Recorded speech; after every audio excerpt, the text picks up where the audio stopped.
Well, I mean, well, Peasy, you're still very bullish on XRP, and we won't hold it against you, but It's all but Thank you good. for that. what? No, but I mean, what is it that you think that might be attracting people about Canton that were bullish on XRP? I would like to hear what you guys like about Canton versus XRP. Just personally, like I would like to hear because it seems like you guys have been very bullish on Canton lately, and like Yeah. David's even hiding his special Canton information, like charging people money for it. So there's what's to Canton that's now is it like the new XRP so to speak? Oh man.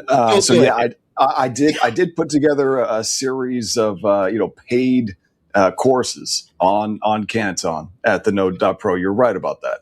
And the only reason why I put it behind a paywall is because we give everything away, man. So like I don't Well, want to. respect. I was just saying, like you're like, this is special information. Like I want to know No, what. I hear you. You're right. And so basically, I haven't finished building it all yet. I want to put some videos in there, so it's not quite done. I mean, you can read through it, so it's done in that sense. But It's a lot of here's time. why. Yeah, it does take a lot of time. So here, let me go ahead and answer your question. Well, hold on, hold You on. know, It's important. It's not like basic information about Canton. He built a whole course on how to build on Canton. So if you want to that's like exactly build right. a DApp or If something you like that, exactly, yeah. it's not like we're gatekeeping, what Canton's all about and stuff like that. No, It's and I'd be happy. I'd yeah. be happy to share it with everyone here because obviously I have access to the own shit that I built, right? But Hopefully. yeah, dude, like if you want to learn how to build a DApp on the Canton network, this is the course that you need to go through. So I thought that because that's what it's for, it's probably a good idea to charge a couple dollars for it. Oh yeah. But yeah, so Easy XRP, the reason why, and I can share my screen here so you can all see that if you want to. But Let's see if I can find the right one. yeah, let me just bring it up real quick. So here There we go. here it is. So the reason why I'm gatekeeping this, for $10 a month is because if you hop into this course right here, the Canton Network course, and you get to the point where you're learning about DAML smart contract engineering, like this stuff here is what I'm using to teach myself how to build a DApp on Canton. And what I've learned, everyone who's watching this, and especially, I want to address your comment, Easy XRPZ, is look, man, like the grants that are available through the Canton Foundation right now, what they're looking for is they're not looking for another wallet. They're looking for primitives. So there's a lot of primitives that have not been built out yet on Canton Network that need to be built. And so the foundation is incentivizing that with CC grants. And so for me to be able to build that stuff, well, I need to build a skill set first, right? So this is all of the content that I've been building out for myself to learn how to do that, learn how to build on Canton Network. So here, I want to address the question, though, why am I bullish on Canton and not so much on XRP? Well, because Canton Network, I see revenue. I see real revenues being driven on Canton. I don't see that on the XRP ledger as much. And the most important part, though, is our trifecta. Like the users that I see being onboarded onto Canton Network are the biggest institutions in the world globally, like all of them. And I see those institutions starting to tokenize their repo flows on Canton Network. And that's literally hundreds of billions of dollars a month right now on Canton Network. But I think it's going to scale to potentially multiple trillions of dollars per month on Canton Network. And so that means the revenues that we're seeing so far on Canton are very small compared to what they could get to. And for me, that makes me very bullish. Now, I don't see anything similar to that on the XRP ledger. And the most important part, though, here is, okay, even if there was something similar to that on the XRP ledger, we've run lots of deep dive research on XRPL and the XRP coin and its lack of value capture. So even if there were multiple trillions being transacted monthly on XRPL, which there are not, by the way, well, even if there were, if you're holding XRP, you get none of that. But if you're holding CC, there's real value capture back to that CC coin. And so that makes it, a token that meets our trifecta. There are real users on Canton.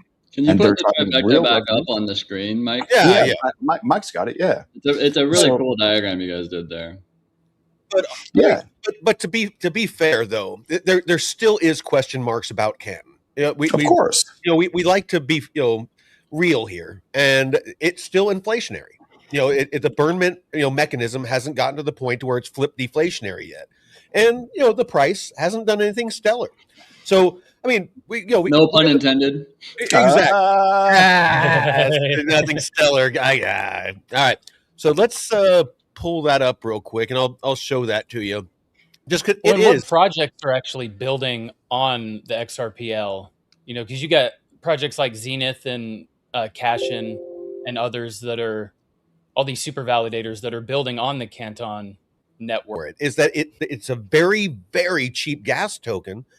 And the token itself, even when it's used as a bridge asset, that deep dive research that we just put that I put up this morning that was on yesterday's show, it breaks down very simply why XRP does not need to be a high valuation to be a bridge asset. And it's something that I thought back when I held it that it had to be able to move the value. It's what I was told by all the people I was listening to, is that there's no way that it could move that much value without being a high a high dollar value each token. But so if you're interested in that is for free. It's on our website, the node.pro, and you can go to the Intel, the Intel library, and it's at the very top right now, and you can watch that. It's about an 8-minute watch, and it will break down exactly why. And feel free to fact check it and let us know if it's, if we're full of shit, or what about it is wrong. And I'm happy to do some more research, and if you're right, we'll change it. I mean, we're just all about giving good info here. Hold on real quick. I just got to sell some XRP real quick. All right. Did you guys? We've all been there. We've all been. No, I'm kidding. Did you guys see this? Moneymaker XRP. Absolutely amazing breakdown of the banking licenses the XRP will get by the Fed and OCC was done today by Chain of Blocks. But that's the problem. That is bullish for Ripple, not XRP. But also, Mike, did you see the key word there is will? Like that's it's like, okay, none of that stuff seems to be like super real right now. It's always like maybe at some point in the future it could. I don't really care about that. I think about like what's going on now. The thing is, though, is even if they got all the banking licenses for all the different jurisdictions, even if all the value was on the XRP ledger, my issue just keeps coming back to what does that mean for you, the token holder? Because Ripple charges fees for Ripple Prime, and they charge fees for all their different services, but none of that goes to the token holders. So that is my major disconnect, or the major disconnect that I have with being bullish on XRP. If the tokenomics were better, I would be much more bullish on XRP. But as it sits, I just don't see where that revenue or those fees that Ripple is generating is making its way back to token holders. And it's just the opposite. Each month, potentially, not always, but each month, there always is 1 billion XRP that's unlocked. Sometimes they sell none. Sometimes they might sell 300 million. Sometimes they might sell all of it. But there's that constant sell pressure that's on the token as well that you're constantly fighting. And I couldn't get past it. Like I said, I was in the top 2% of holders. I had over 40,000 XRP. And just the more I learned about it, there was a point to where I was like, with this high of a market cap, a 60 billion, $70 billion market cap, do I really want to, risk, my whole nut off of something that might 3x or 4x when I could go with something with a much smaller market cap, with better tokenomics, with much more adoption and much more fees like Canton, and get much more ROI for my investment? That's what made up my mind. Okay. And then, so as far as like tokenomics and value capture, David, because you were kind of answering around that, like you mentioned value capture. You want to explain for my channel, like what you mean by value capture as a whole? Like that seems like kind of like a specific topic you talk about a lot. Sure, absolutely. So, this trifecta that Mike has up on the screen here, So you need three things. Number one, you need users, real user adoption, real user growth. That signals that there's product market fit. Now, those users, they need to drive real revenues on that chain or coin or token or project or whatever. They As need you to can see drive in Nya, revenues. as you Right. can see in Nya, you have Step adoption. one, Oh, yeah, step adoption. 1, adoption. Step 2, Step two, step 3, profit. revenues. All Profit. right. Okay, go ahead. So, yeah, so you need real users. They need to drive real revenues. But then the most important thing is there needs to be some type of buyback and burn mechanism. So that token, if you're holding it, it can't be a security. Okay, that's effectively been outlawed. So what they do instead is they will buy back and burn supply, and that kind of makes it such that there is value capture for the coin. So if you're holding the thing, that's the value capture. It's the buy back and burn mechanism. So that's what we see on Canton. Unfortunately, on Canton Network as it sits now, it's still inflationary.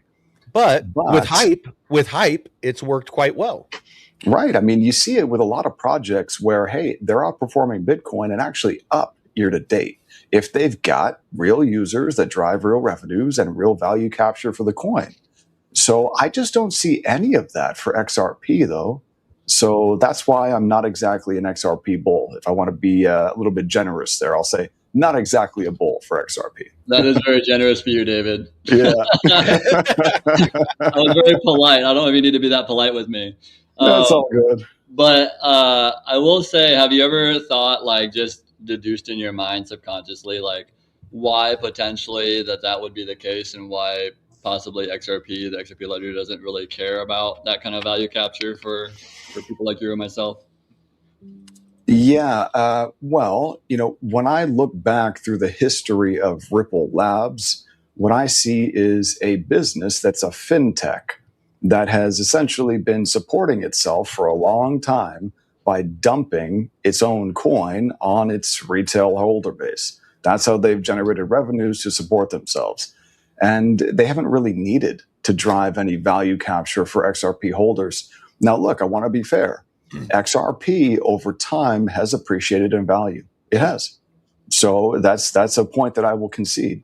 At the same time, though, man, like, it's a 60 some odd $1 billion market cap coin right now. So if you're holding it, what do you think it's going to do? You think it's going to double up? It's going to go to 120? You think that it's going to triple up and go to 180? I mean, I don't know, man. There's no value capture and there's nothing being built on the ledger. Like, I can't build on the XRP ledger. I can build on Canton, though. I can build on Ethereum. I can build on Solana. I can build on Sui. I could even build on Cardano. Ugh. But I can build on all these Charles. chains.